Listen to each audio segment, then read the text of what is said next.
Magbibigay po tayo ng 15 tips para sa may body odor. Meron kasi tayong mga sweat glands, yung pawis, lalo na sa kilikili, sa singit, dito sa ulo, dyan maamoy.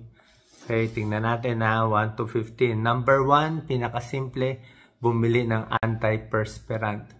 Okay, antiperspirant, iwas pawis, pinakamabilis to, mga aluminum-based chemicals to. Number 2, pwede rin bumili ng deodorant. Pero ang kakaiba sa deodorant, pabango lang to eh. Pero yung pawis mo nandun pa rin. So, para sa akin, mas maganda yung antiperspirant kaysa sa deodorant. Merong mga brands na combination na ng dalawa. Okay din yun. Yan ang pinakasimple. Number 3, pwede ka magtawas. Okay? Mababawasan yung pawis na lumalabas.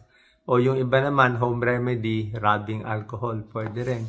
Rubbing alcohol sa kilikili o sa paa, pangtanggal ng fungal infection sa paa, nakakatulong din konti.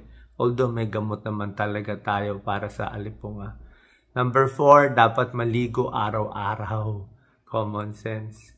Number 5, pwede maghugas ng kilikili, ng paa, ng singit 2 times a day. Pag nakita mo, tanghali na, hapon na, bumabaho ka na, punta sa CR, lihugas ng kilikili, sabunin, para mabawasan yung amoy. Number 6, antibacterial soap. Okay? Tulad ng Safeguard, pwede yan. Matapang yan. Matatanggal niya yung mga body odor. Ang payo ko lang sa mga antibacterial soap, huwag lang gagamitin sa muka. Kasi sa muka, medyo sensitive ang muka natin. Number 7, kailangan tutuyuin ang paa, kilikili at singit tapos maligo. Pag hindi mo na dry, hindi maganda. Number 8, pwede magpalit ng medyas twice a day o baro, pwede magpalit kung nangangamoy na. Number 9, dapat yung sapatos natin, kung mas maganda nga, open eh. Kung may tsinela, sandal, di ba? Para iwas sa amoy. Or kung may sapatos ka, medyo pinapahinga mo muna yung sapatos mo. Tinatanggal yung sapatos. Number 10, iwas sa pagkain na nakakaamoy. Spicy foods, hot foods, garlic, onion, curry, isda, patis, lahat ito nakakaamoy. Number 11, uminom ng 10 baso, 8 basong tubig araw-araw para mas malabnaw ang ating pawis. Number 12, dapat cotton ang shirt.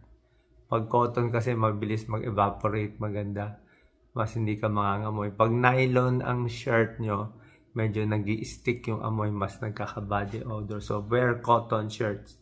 Number 13, dapat malinis ang baro, mabango ang baro. Kung hindi mabango ang laba, di body odor. Number 14, kung may mga meeting, siguro mas maganda sa umaga habang fresh ka pa. Kung magmi-meeting ka sa boss mo sa hapon, nangangamoy ka na. And number 15, dapat relax lang, take it easy, easy lang. Kasi mas lalong stress, mas lalong pinapawisan.